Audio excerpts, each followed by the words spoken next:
We're going to get cracking in a moment, but before we do, this is an important announcement. The information contained in this podcast is general in nature and does not take into account your personal situation. We don't guarantee the quality of the wine or the banter contained in this content. You should consider whether the information is appropriate for your needs and your daily intake. And where appropriate, seek professional advice from a financial advisor, accountant, bottle shop assistant, or relevant qualified professional. Matters referred to in this podcast are of general nature only, and for those of drinking age, and should not be relied upon in place of appropriate personal advice or the odd glass of wine on a Friday. To make sure you get the most out of wealth, wine and wisdom, folks, please follow the house rules. Don't be a wallflower, get involved in the chat. We love to have some questions, feedback, and a little bit of commentary along the way. You give us energy, we'll have a good time. Make sure you pour yourself a glass of something wet to wet the whistle. Make sure you get the banter flowing as well.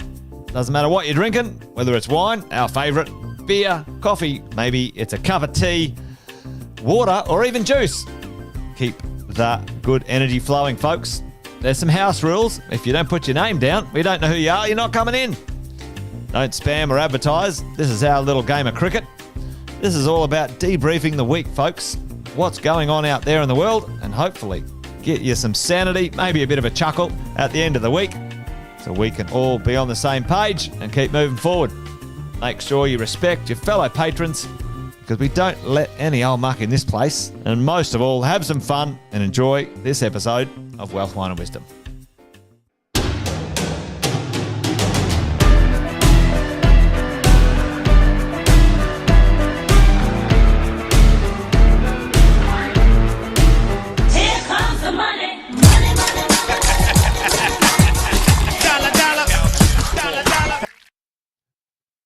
Sam Sagas.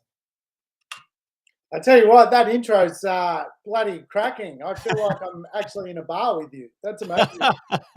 And yes, I'm not Andy Fenton, everyone. The great man is off doing some business, but I'm filling in. I felt like I was filling in the other night at mentoring too. Tab wasn't there. Oh, mate, I think it's been one of those months where people have been MIA for whatever reason. But thanks for joining me, mate. It's great to have you. That's good. I really like that little guitar riff on the way in. It was a really good.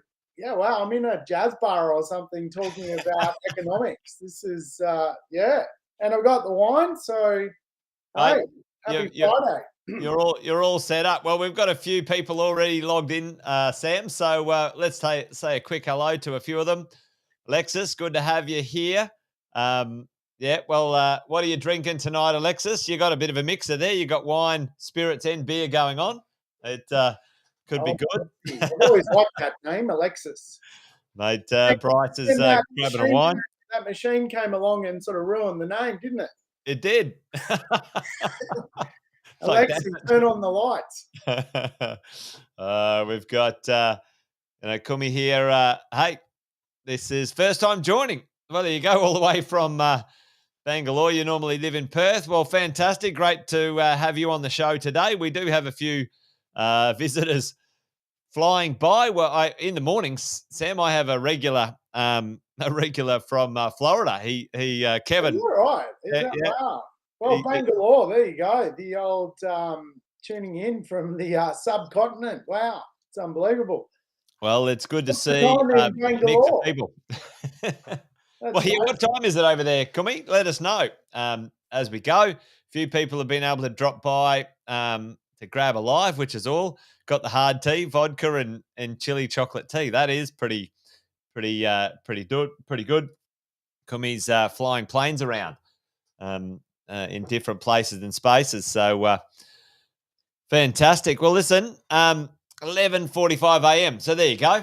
That's not too bad. It's not too late at night. Well, welcome everyone. Great to see everybody here. I'll do the quick, set the scene for what we're up to today, Sam. Normally we sort of say, hey, I've been doing property 20 years. Andy's been doing finance and economics 20 years, but you've been doing property longer than me. It'd be 30 years. Why don't you give everyone the 2-second helicopter view of Sam Saggers, the property extraordinaire, joining me today. We're doubling down on real estate today, folks. Oh, okay. Yeah, sure. Well, my background, I did a basically a diploma in property. It was a 4-year process, and got into real estate as soon as I left school, and basically, became an investor in my early years, and pursued that. Met up with this crazy looking fellow. He's turning 50 on the weekend, by the way, everyone. So Big 50. big 50. Is that a scary proposition? Well, it doesn't feel like that. So maybe when I get there, I'll be different. But we shall see. Well, have you got anything planned? Are you going to have a big shindig or anything? Nothing big. Just going to have a family get together. So I'm a bit kind of.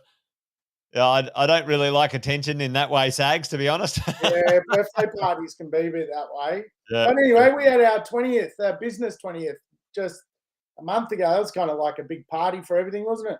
I think that was. I think I'll take that as the big party myself. No, well, yeah, my background's really just real estate. I've worked in the investment space for 30 years. I've written a few books. I've even spoken at guest lecturing at universities and things like that on urban behavioural economics. And yeah, really my specialty is understanding sort of housing market fundamentals. So yeah, it's crazy times, but it's always crazy. Mate, certainly crazy the last few years. And if you have any questions, ladies and gents, put them in the chat. As you guys already know, if you're regular, some new, some regular, we've got a couple of sections of the show. Usually in the afternoon, we have a glass of wine and get a little bit warmed up. The first section is usually sort of what we call Decant the Week, which is, hey, what's been going on the news? We'll have a little look at that in a second. We'll have a section about the number one menace. There's a number one menace, but there's a section of three of them. It's the media, it's the politicians, and the banks. Usually, the number one eroders or menaces when it comes to wealth. And the last part, if we've got something in the tank, we might do a little bit of, hey, here's something you should know, and we call that the perfect pairing. Hey, there's a problem, Sam, and there might be a solution, as we go. So great to see everyone here, and good to see some people hitting hard liquor early in the afternoon. Porty, good to see you, brother. Tequila. Thanks. I don't mind a tequila. I don't mind a little dark tequila on ice. Sammy, what's your drink that you drank way too much of and you'll never drink again? Tequila was mine. Well, I think vodka. Yeah, I'm not a vodka guy. Vodka. So Sam doesn't drink vodka, and Porty, tequila for me. If I smell it, oh, no good. When I was 21, I had way too much. There you go. All right, well, let's do it, folks. Let's get into the show, and let's kick it off with our first part of the show, which is Decant the Week. We'll be right back after this.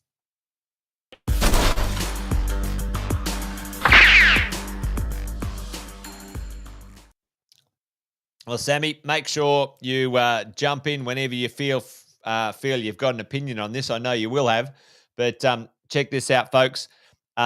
This is just from 24th of Feb today, 2:45.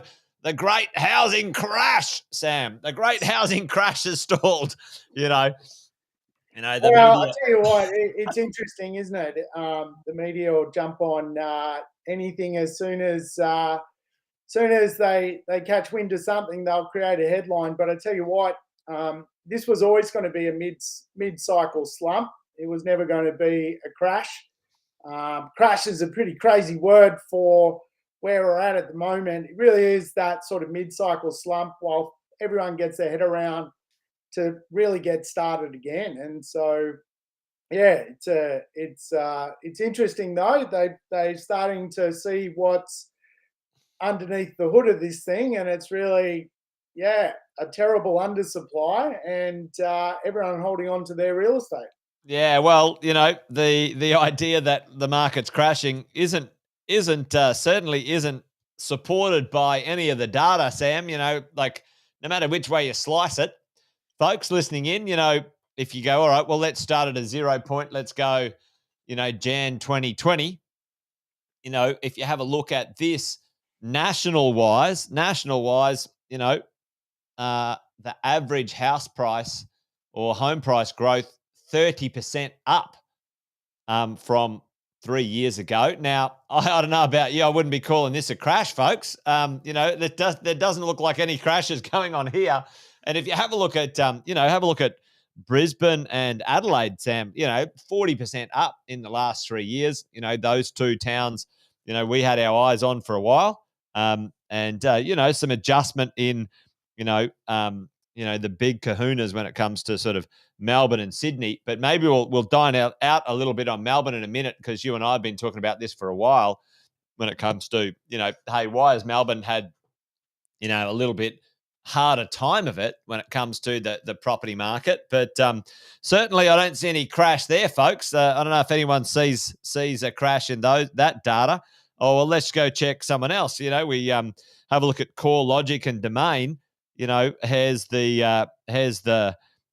chart. Depending on how you chart your data, can always show you some interesting things. But the house price growth over the last 3 decades. Well, Sam, we talk about this often. You want to buy a property and keep it because it takes time. You and I were just talking about 18-year real estate cycles, and I was talking about 15, 18.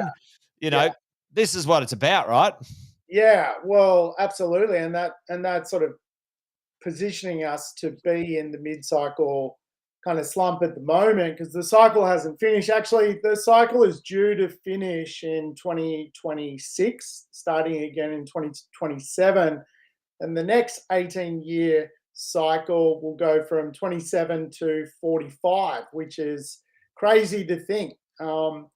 But you can actually see on those slides where just about where the last cycle started, where it's in 1994. Yeah. And if you go, it actually started in 1989 and it finishes in 2007. Yeah, that cycle there. That's one cycle, and you can see basically a cycle starts with recovery. Yeah. So you'll see the first half of that cycle is sort of sideways to basically sideways growth, and then you get this accelerated growth phase. And so now we're in this next cycle, and it's a cycle of 2 halves. So you actually see the cycle reach a point in 2019 where the first half of the current cycle is, and then we've got the remaining about 7 years. That's second half of the cycle is from roughly sort of 2019 to 2026. And really the concept, if you like, is you take macroeconomics, business economics, and fiscal economics and apply it to the property market. And the theory is that because there is always going to be demand for property, and because governments on OECD countries are always trying to push growth in their economies, you'll always get property growth. And it's roughly out of 18 years, you'll get 14 good years and 4 bad. 4 bad. And looking at that slide you brought up before, because it actually had 4 bad years on it, the Dr. Andrew Wilson one. Yeah, well, I mean, this is the thing. One of the things, Sam, before we move on to that one, I'll just quickly sort of show this. This is the cash rate, folks, over that period of time too. So you can say, there was a comment, Sam, interest rates have gone down, so that's why property prices have gone up. And by and large, that has a factor, right? That certainly has a factor. Makes it easier for people to borrow money, and most people don't spend within their budgets, right? They always spend a bit more. Bit of a shout out to Ben. How are you, mate? Good to see you.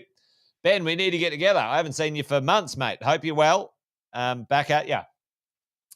So, Sam, you and I talked about, okay, well, what happens to the real estate market now? Let's say, all ships rise. What's the saying? All boats go up on a rising tide or something, right? Or whatever it is. Yeah. But, when the tide goes out, let's say money's more expensive, where's the discerning dollars go? Like, how does growth accelerate, continue, into the future? I don't think it's expensive money anyway into the future, but you and I have talked about this a few times, when it comes to flight to quality when it comes to real estate. Flight to quality real estate wins. Yeah, oh, absolutely. I mean, we're already seeing that now with where rents are headed on flight to quality properties. I mean, yeah, I'll show you an email I got just today, which is just, it'll blow people's minds as to how much rent is going up for the right real estate. Absolutely skyrocketing. Mate. And I think we've just got to understand, if you go back to your sort of previous slide where you saw the economics of two cycles, actually, if you go from sort of basically 1989, which isn't on there, but goes up to 2007, you had money change or morph twice. You had the deregulation of banks in the 90s, and then you had the mining boom one, which really pushed up wages. What that did was accelerate house prices. And then in the current cycle, you've seen, obviously, it really run off the back of low interest rates. And of course, that's led to the asset values climbing again. The next version, or the next cycle, 27 to 2045, is all about the intergenerational wealth transfer. So all that money you and Andy talk about, 6.1 trillion at the top of the funnel. Yeah. Once that's released, my God, that's going to do some buying. I tell you what, that's going to really, because you think about it, right? COVID, the government here in Australia pumped about $1 trillion into the economy.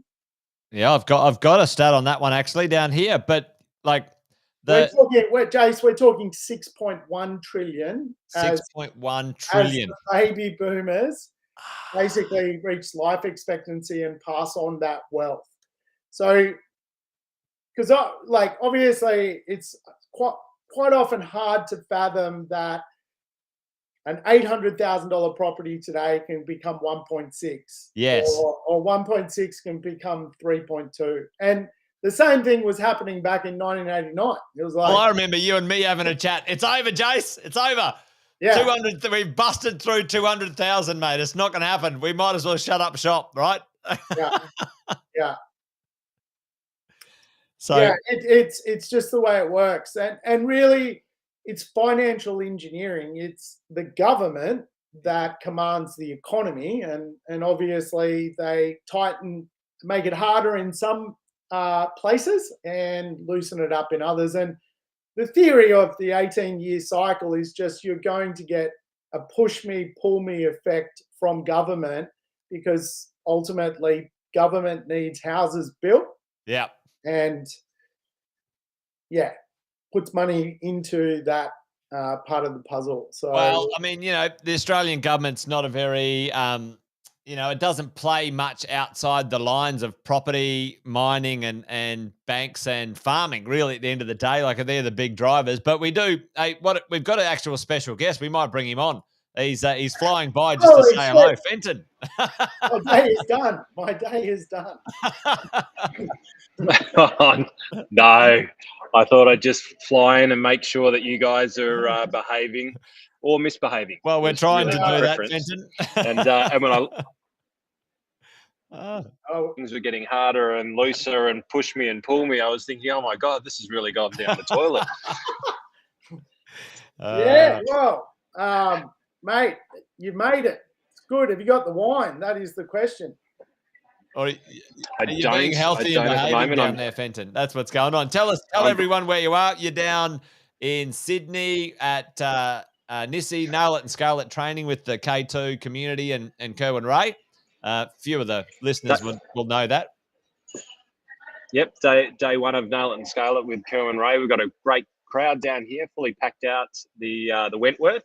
Just happens to be Mardi Gras as well. I was wondering why the prices of flights and hotels were so astronomically expensive. So I'm tipping I'm not going to get too much sleep tonight. Not because I'll be doing anything, but I'm assuming that there'll be a lot of raucous behaviour, floats, partying, and all of those sorts of things. So Sydney is alive, but it's great down here. A lot of business owners really enthusiastic, positive outlooks on the future, and as we know, they're the backbone of our society. And mate, it's great coming into this straight off a wonderful event with you. Mate, we did have a nice time there up in Brizzy. If there's any of the exit planners listening in, give us a shout out. But I know we've got a few of the regulars online now, Andy. But mate, while you're here, Sam was talking about that big chunk of the most wealthy Australians ever in history about to transfer over this next decade. $6 trillion worth of wealth and assets. You and I talk about it often when it comes to business owners. Yep, we got someone in here. Yep, hello. It's a good weekend. What do you see in that space with business owners and the next decade or so? Like that transfer of money is going to flow in pretty crazy places. Australia loves its real estate, but what do you reckon around the share market? I mean, we've got one of the wealthiest or the most the largest funds, pension funds, super funds in the world. I think is number 3 in the world, or it could be up there. That's going to transfer towards assets. What's your spin on it? I reckon it's going to be interesting because when we look at it demographically, an aging population is a very bad thing for an economy, and that's something that's going to be very challenging for especially China, because I think China's about to put its wheels back on. So there's a consumption story that will probably kick on in China, and you'll hear more about that probably over the next 6-12 months. But their longer term, as is Japan's, one of the biggest issues is that their ratio of new children being born is very low, and when that drops below 2, effectively each partnership having 2 children, that stabilizes the economy. And you need the young to pay for the old, right? And now I know we're Australians, we're not Italian, or there's many Italians in Australia, but the Italians and the Greeks tend to be a little bit better at taking care of their parents. There's a bit of a view in Australia, it's like, oh, those old bastards, just ship them off. But get rid of them. But get rid of them. The problem is we get rid of them into a highly subsidised environment at the moment. So the age pension, age care, all of these areas. So money. Yeah. So I think that it'll be it.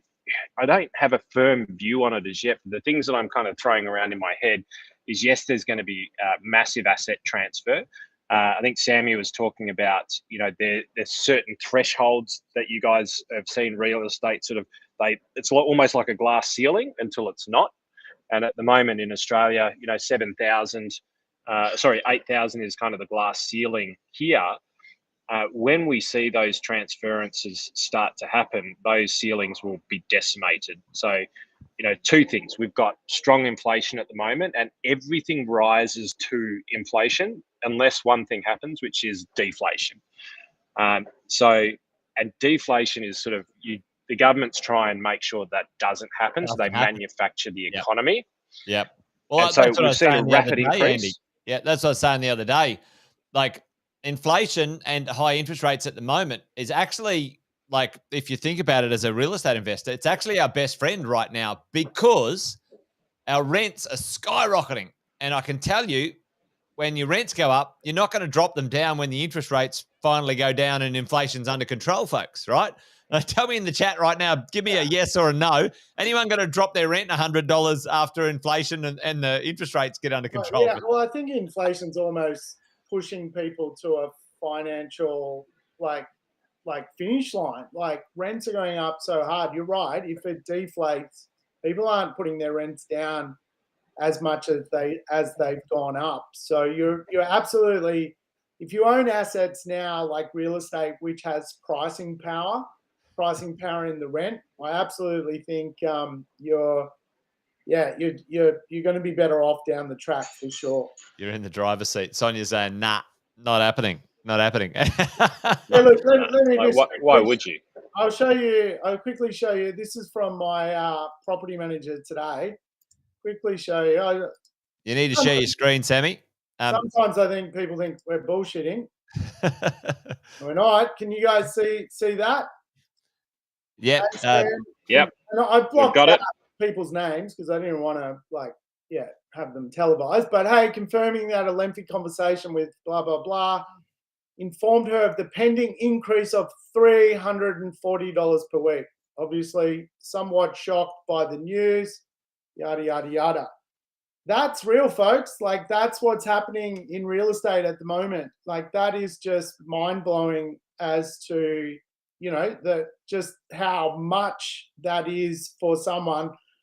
I had to write back and say, look, I expect to lose the tenant because, she's not going to be able to afford it. But that's what's going on, and I'm calling it's basically property cannibalism. Like, it's just, she's gone, next. Next. And that's what's happening out there. Like, real estate's carrying pricing power, and it's being shown in the rental returns right now.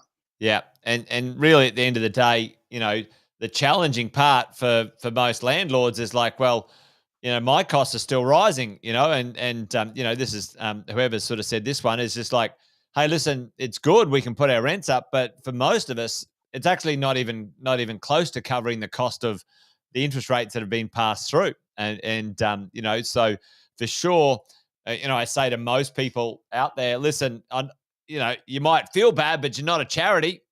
You got to make sure you can cover your costs and make sure the cost of your investments taken care of and all of those sorts of things. But, really at the end of the day, I think that, to be honest, all three of us agree that I think that lands squarely in the government's lap when they did something. Sam, I'll circle around to this, and Andy, you could probably comment on this one. Sam and I were talking about this before. Something happened, folks. And listen, there is a market economist, a property market economist that we trust, probably the best in Australia, if not like totally the best, Dr. Andrew Wilson. He just calls it how it is, and the idea of, like, the Combank, the ANZ Bank come out the other week, property prices to drop 25%. What a bunch of rubbish, The largest decrease in property prices occurred in 2018, since they've been tracking the proper data, Andrew Wilson. At the moment, it's 4.3 so far. Just, we've got a couple of months of 2023 under our belt. But, Sam, we were talking about what happened leading up to the worst reduction in property prices Australia's ever seen in general across the general market. And you had some info on this. Well, yeah, it was government intervention. So you had the removal of foreign investors by virtue of, basically extreme taxes. FIRB gone. Yeah, overtaxing foreigners. Well, now, like, it's a prickly conversation because obviously sometimes when you think about foreigners buying here, you think about, well, it's pushing prices up, but also a lot of properties were produced which really locals wouldn't live in, produced and sold off to foreign investors that provided affordability to the rental market. So you removed a massive supply piece of basically shitty apartments in places close to universities, the Docklands of the like. Shit houses in shit towns, Sam? Shit houses in shit towns. It's a private joke, everyone. But yeah, it decimated. Then you had APRA, which put their speed limit on things and obviously remove investors from, providing housing to the marketplace. So, mate, triple whammy. It was a triple whammy. And then the politicians, beating their chest going, if we get in, we'll remove negative gearing and we will remove capital gains tax if we get in. Vote us in. We're experiencing the bullwhip effect of that now, aren't we, right? So, like, the decision made in, 2018, 19, call it, we're feeling the brunt of that right now. Where I'm literally talking to a property manager going, put the rent up $340 a week. I mean, that is pretty full on, right? Like, that is all because of those decisions back then. So yeah, I've said this a heap of times, and I said it to Andy as well. It started a long time ago, this problem, folks, in real estate. COVID didn't do it. COVID was just like the kind of the last knock on the head, right? We already were leading into undersupply issues, Sam,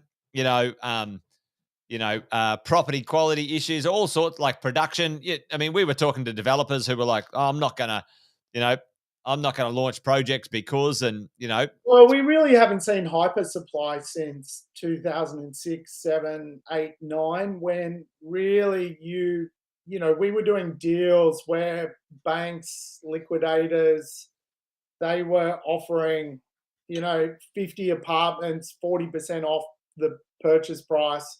We haven't had hyper supply. Probably the last time the market was too oversupplied, maybe 2010, and then you started to get this natural recovery effect and sort of absorption. And by 2019, everything had been absorbed, and then they created policies to, basically stop more production. So you had all stock absorbed, then a policy stop production. So, geez, man. There we go. Well, Andy has to chuff off, folks. Mate, glad you could drop by, Fenton. Thank you for having me on your show, gents. It's far more attractive with the two of you than when I'm on there. But Sammy, it's great to see you. I'd love to be on a couple of these where you come in and join us, because I always love hearing all of your stats. And always up for it. But I think everyone loves you two at bantering. I think you got the secret sauce. So.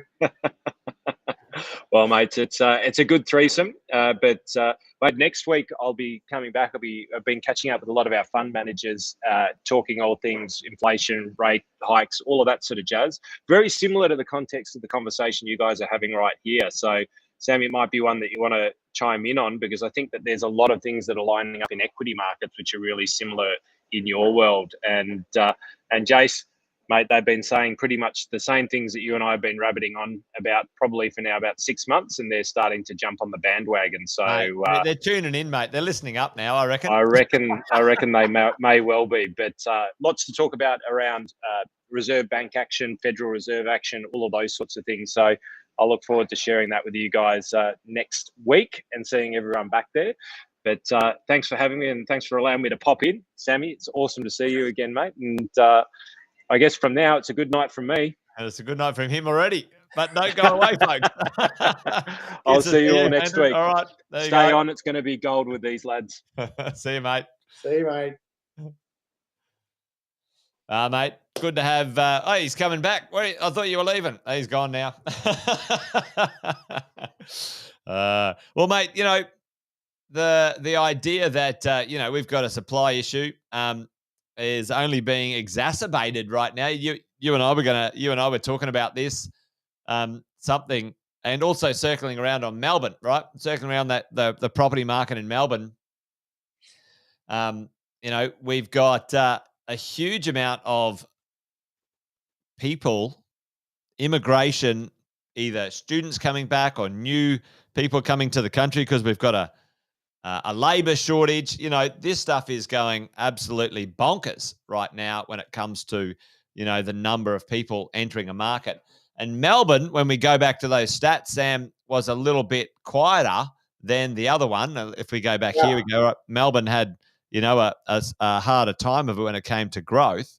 Melbourne's doing now as it's growth. Well, obviously everything reverts to its mean over the long term, and generally when a market's underperformed, obviously you can look at it and go, well, it underperformed, never buy there again. Or you could look at it and go, it underperformed, there's an opportunity. Yeah.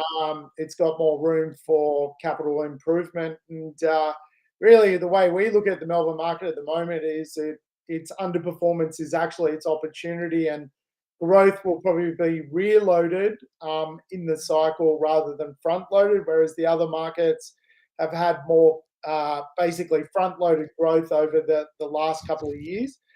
And really interesting enough, because I make a lot of my assumptions about markets by getting on the ground, not so much just relying on the data. So seeing what's for sale, understanding the geography of the marketplaces there, understanding markets in markets. And it's quite obvious there's a price disparity on what you can buy in Melbourne compared to other cities. And really that price disparity really at this point in the cycle shows a lot of value. Yeah, yeah. Interesting. Then Dr. Andrew Wilson, who's obviously opinion we kind of value, came out and put Melbourne as he's number one. Mate, and I mean, the challenge over the years, I mean, you and I have chatted about this about Melbourne a gazillion times.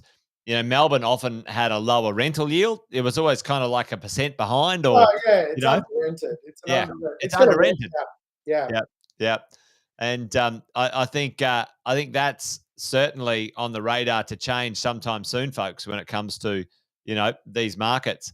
I don't know, I should turn this off. I'll do a little quiz. What's the most expensive city in Australia, capital city, to rent a house in, folks?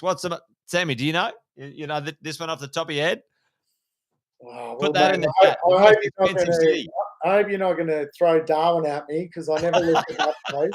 I think I know. It's Uh, interesting. Like a couple of those cities, basically, it's considered unaffordable if you spend 30% of your gross income on yeah, rent. And some of those cities attract, because they're high income cities, they can actually attract above the national average on rent. So I don't know. Did yeah. anyone guess? Yeah, Anyone there's a few people were going, oh, Sydney, and yeah, it's not Sydney, folks. It's actually Canberra. Yeah. And Canberra's Canberra yeah, people spend up to 34% of their gross income on rent. It's yeah, considered unaffordable at 30%. But obviously, I think people in Canberra make a lot of money, Jace. mate. Well, they do have the highest incomes in Australia. I think the highest average incomes, isn't it? When you have a look right there, folks. Just the most recent stats. The average rental price in Canberra to rent a house is $690. It always blows me away. But check this out, Sam. And you and I just don't get this, right? So look at Melbourne. Look at the infrastructure of Melbourne, and Yeah, have a look at this: Darwin, Hobart, I know. Perth, Adelaide, Brisbane. I Like know. everywhere is more expensive than Melbourne. Like I know. what? I know. And it makes no sense because you couldn't re-emulate, like, I think it's something like 25,000 kilometers of tram line. Like, you just couldn't re-emulate that in another city. It No. was built in, the start of the last century, and all that infrastructure you just can't replace anymore. And It's irreplaceable infrastructure. But Melbourne's rent gap, which is basically, if you want to understand rent gap theory, you apply the affordability of what people are paying in rent to the national average, and the national average of what people pay of their rent at a gross level is 29% of their gross income goes to rent. yeah, In Canberra, it's like 34%, and in Melbourne, it's 25%. So it's about 4% below the national average. But if you dig into a lot of suburbs, which drag down the mean, I found a suburb where it's 16%, basically, of household income goes to rent. So wow. really, what that tells me, that rent can actually double in value before it puts pressure on the household budget. Yeah. So a lot of Melbourne is fundamentally under rented, and because obviously we see a lot of activity down there, and it's catching up though. Like, the forecast is for Melbourne to sprint faster than the others from a rental perspective. Yeah, yeah, yeah. I mean, otherwise known as the Dan Andrews issue. According. Yes, well, yeah, you lock a city down for a year and a half, and you're probably going to have a problem. Yeah, yeah, Pushing hold it. the rest up. Yeah, hold it back. And when you have a look at the world of, apartments, well, Sydney certainly certainly ranks up there as the number one expensive place to rent an apartment. But Canberra again comes in number two. But the house. So there you go, folks. Uh, yeah, at the end of the day, Sammy, we both know, like, being on the ground. This is the interesting thing. I always say, Sam, if someone says, oh, there's this market issue. And I'm like, well, when was the last time that you went and stood in line at an open home or, saw how many people showed up to, an auction or whatever it is. And if you go and do that physical stuff, like you said, you get on the ground often, not just look at the data. And it's a It's a totally different different world. feel. It's a Yeah. different world. Like Yeah. you're seeing it on, like, do yourself a favor, folks. Yeah, like go out to a sales open home over the weekend, go to a rental open home just for kicks and giggles, and you'll start to see what's going on. It's definitely people. There's not a lot of stock on the market for sale, that's for sure. People are holding on. People, and it's probably easy to see why. Like, if you were selling and you wanted to spend some time renting before you bought again, wow, like you can't get a rental. So you're not selling. Yeah. And then there's not a lot, so no one's selling. There's not a lot of stock to go, well, I'll sell and buy. So the market's grinding to a bit of a It, halt. it's jamming itself, Sam. It's stuck, right? Like it's like Yeah, yeah. completely started. There's not Yeah. enough stock on the market. Oh, well, I mean, leading right into that, I'm glad that segue worked out for me. But here's the stock change. I mean, and again to dine out a little bit on Melbourne, but sort of Melbourne and Sydney, the reduction in not only sort of yearly change, monthly change. Have a look at that. The number of new listings for sale, like the interest rates going up, people aren't bailing on their homes. Like this idea of this mortgage cliff coming, people are going to leave and whatever. I think that's a bunch of bullshit. Like technically, well, economically, they can't, even if they were to bail out, where they're going to go, the rent's going to cost them more than their mortgage sometimes, So, it's actually causing, what I find funny, not funny, but fucking crazy, Sags. Like there's no commentary on the dire supply issues in the media. Like, we're talking about, like let's have a quick look at one little article. Well, they tend to look at approvals, and as we know, approvals don't equal anything. Like No. an approval is nothing. It's got to get off the ground. It's got to be feasible. It's got to mathematically work out.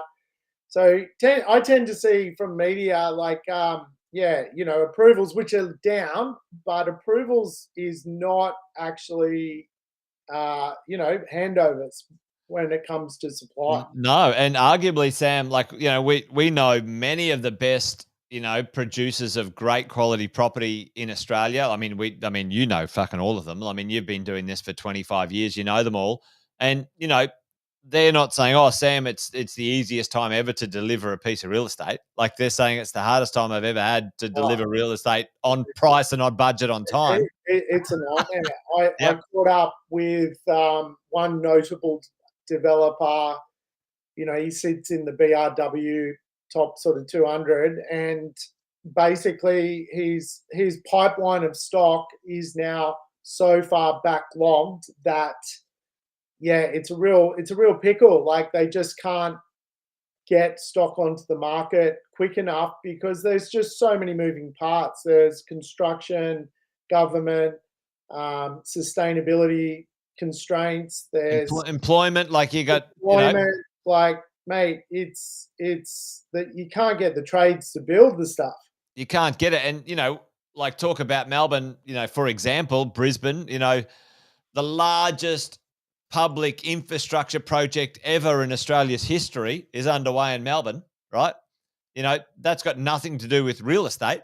They're digging tunnels and they're pushing, trams around.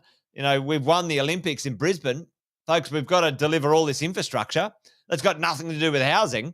Did you see Cleanaway, which is basically a garbage business? The managers are driving the garbage trucks. like Matt. There's no one left.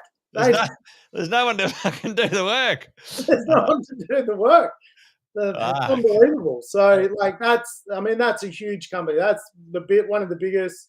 Basically, they deal with all sorts of waste, construction waste, recycling, like literally managers are becoming drivers because, yeah. So I don't know, like, call me a simpleton, but when we talk about sort of things slowing down, recession, whatever, like I just don't see it. There's just too much work. Like if people got work, like, and there's too much work, like it's just, things are just the new normal. Like we're just living with, a cash rate, which, yeah, probably settling in at where we're at now. Well, yeah, I mean, let's talk about that for a second. Let's talk about that cash rate. I mean, both you and I aren't Andy Fenton by any stretch of the imagination, but let's, the cash rate. There's a beat up. Oh, it's up wherever. Well, like in reality, folks, we're already seeing where the cash rate's going to end up. I mean, you can beat it up till the cows come home. But Sam, one of the great things that Andy, has talked to me about, folks, and you guys know this, we talk about the aggregated opinion of people far smarter than us when it comes to the world of this idea. And, where does it look like? Let's have a bit of a sticky beak here. The Australian 10-year government bond, folks, really is the predictor. A 10-year government bond of where the cash rate, is predicted to be. So, you can see this range between sort of 3.5% and 4%. But, in reality right now, the market's pricing at Sammy at 3.8. A little while ago when things were a bit slower, maybe 3.3. So, we've been talking about 3.5 to 3.75 cash rate for well over 12 months. Like it made sense that that's where it would get to. It made sense that that's where it would need to be. And folks, it and I don't say it flippantly, Sammy, anyone listening in, that, interest rates at 6% are just what it should be, right? That's really the normal cost of money. Anywhere between sort of 5 and 6%, you've got a normal cost of money which is quite healthy for the system that it's in. Things can flow. So really, at the end of the day, we know we're going to end up with a cost of money at around about 5 to 6%, depending on the risk and the LVR. But there's already talk, which is talking about America's already dialing back their stuff, and also, Australia's, tipped to be one of the first ones to cut rates sometime in the future, and big question mark on that one. But as property investors, Sam, nothing we can do about the cash rate, right? There's nothing you or me or anyone listening in can do about that. But what else is driving? You were talking to me about the FIRBs, the FIRB. Maybe jump in on that one and have a bit of a dine out on what's going on. I think Andy kind of summed it up. China's kind of going through some problems. Like you've got obviously a depopulation situation occurring, and you've got obviously over there they've got some real challenges with their housing market where they've basically created hyper-supply. They hyper-supplied their own market with ghost cities, basically based on an increased level of population, and the place is falling to bits, really. So, well, I mean, did you hear the Japanese Prime Minister, Sam, issued a national disaster thing? Said, hey, listen, we in 20 years we'll be a third world country if we don't have some more people. Have some more people. Well, and you know what? I mean, this is the advantage of Australia's immigration system, because when you think about someone being born, perhaps to age 25, there is no production value of that person. In fact, it's a cost. It's a cost, yeah. It's a cost to basically GDP. So the idea of going and then asking people to come to your country who are already past that age, but are in their highest sort earning of and tax paying, yeah. plus bringing skill, it's actually a bit of a masterstroke. Like, and it's going to get tougher because the whole world's onto it. I think I mentioned, like in Hungary, if you have 4 kids, you don't pay income tax. Well, fair enough. I think that'd be a great rule, Sags. Sonia's going, don't they cost money, those little buggers? Yeah, fucking oath they do, Sonia. So imagine that, a society where if you had one for the country, instead of paying 30%, you're paying 25, and then 2, you're paying. So, you'd be tax-free by now, Jace. I'd be living the dream. So some countries are going, geez, we better, and the problem for Hungary, of course, is they're going to do that, sponsor families to have children, not pay income tax, and then Australia's going to pinch them all. Yeah, well, because there'll be no opportunity there for jobs. That's So we're kind of blessed in the context of we have a pretty smart, skilled migration dynamic, and that's where we see today, really Australia as a Anglo-Indian Asian fusion of skill, and so it's very different to other places, and for China in particular.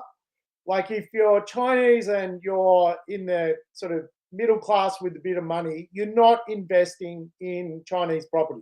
Nah. It's not going to happen. So you're looking for a home. So I'm starting to see all these articles. Like I'll just do a quick share, but I mean, like there's a lot of articles of. You need to share your screen again. A lot of articles of just overseas investors, Chinese residential real estate investment, Australia soars 67%. You've got foreign buyers return, dream home sales to Chinese buyer, Chinese investors set to spend $5 billion this year in Australian property. So it's happening. Like we talk about the migration of money in simple terms.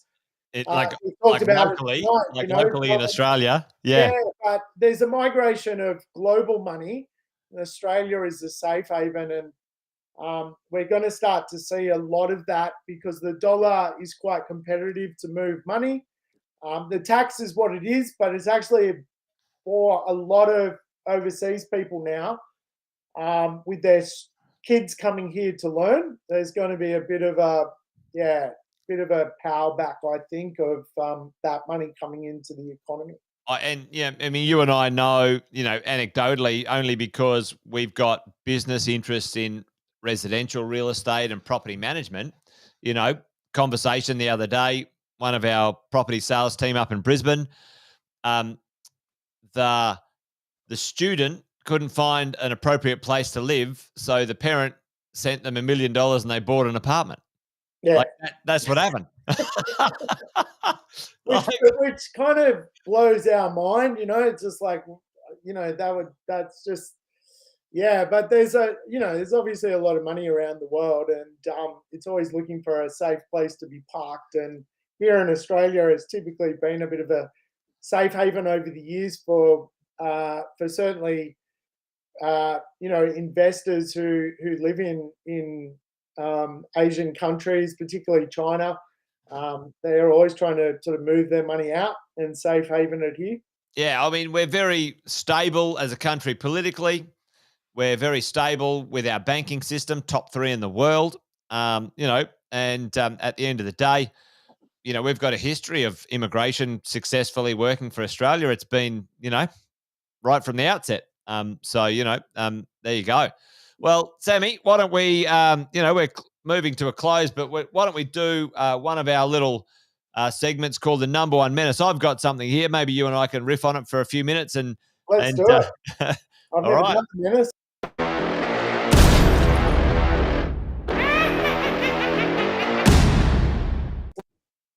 All right, what do we got? Hey, listen, folks, number one menace. Well, number one menace, like the other day I heard this one, which was good. Actually, Owen came up the other day, and it was the combination of the number one menace. Put it in the chat for me. You got the government, you've got the media, and you've got the banks. BMG. They're the 3 that can cause, plenty of grief when it comes to you and your wealth. Check this out. How to lose $1.26 billion, folks, in the blink of an eyelid. Now, I'm not condoning, nor do I support gambling in any way, shape, or form, just so we're all clear. But check this out.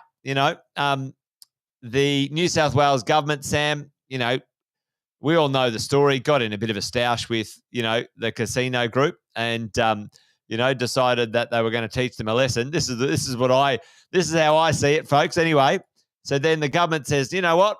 We're going to increase our tax on the Star and the Crown Casino Group, right? That's what they said. What happened? They said, all right, we're going to increase our tax. We're going to put our taxes up, a couple of percent, on average 2%. What did that do? This actually interests me. They're going to say, all right, well, we're going to increase our revenue that we get from the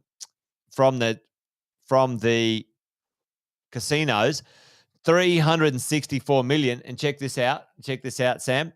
And what they're going to do with that 364 million, folks, is they're going to have 33 million of it go to responsible gambling and 5 million go to another fund. And that's it. Sam, where did the other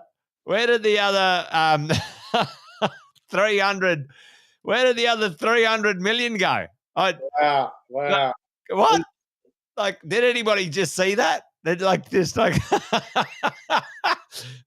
abracadabra. All right, there we go.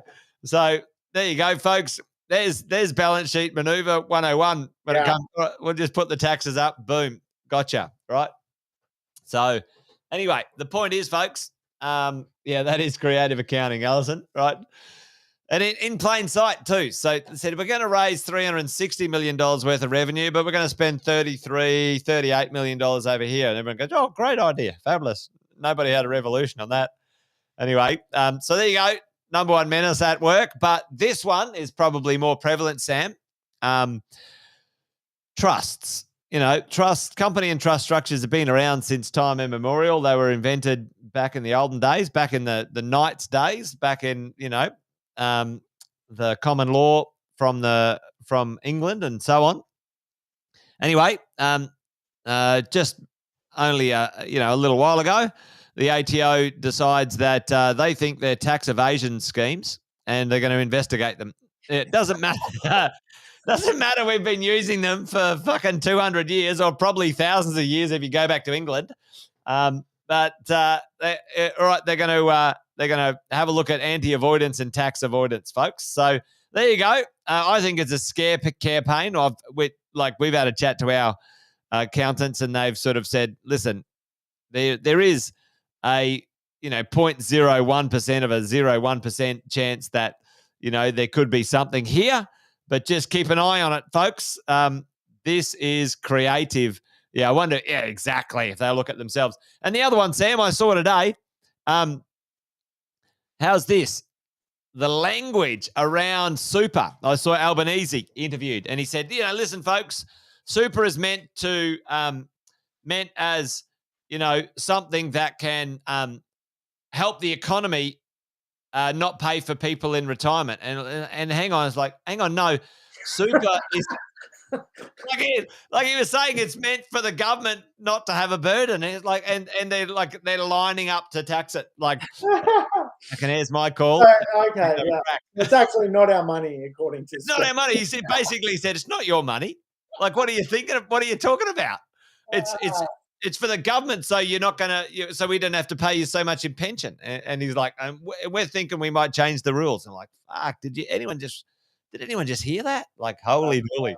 Wow. Yeah. I say there's always four horsemen. You've got the Reserve Bank, you've got banks, you've got certainly the regulators like APRA, and then you got the government, and they're the ones that cause the most grief with this thing called investing. If they would, if not one of them is meddling, they're all meddling. They're all meddling.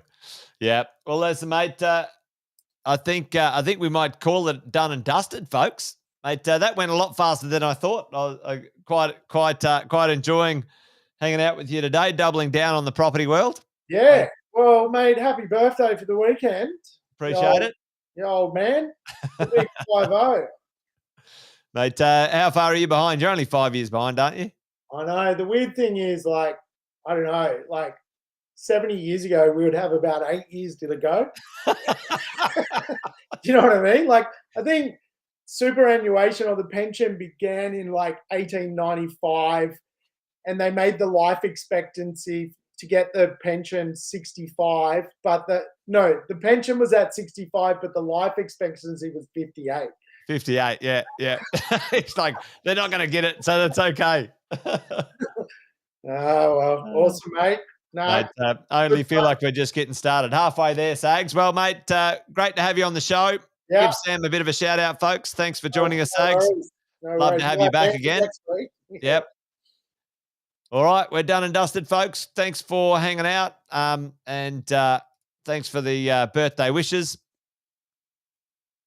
I'll send you some photos, and away we go. All right, mate. Well, that's it. We're done. Dusted. All right, folks. Adios. Right. See you, Great to folks. see ya. Bye. Bye-bye.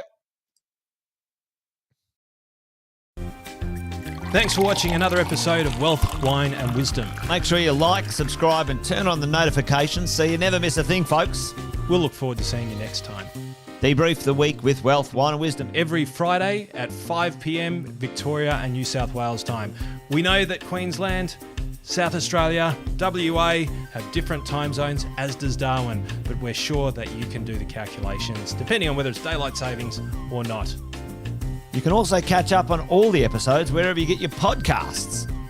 Make sure you check out the Positive Mentor podcast from our 6-star team at positivementor.com.au.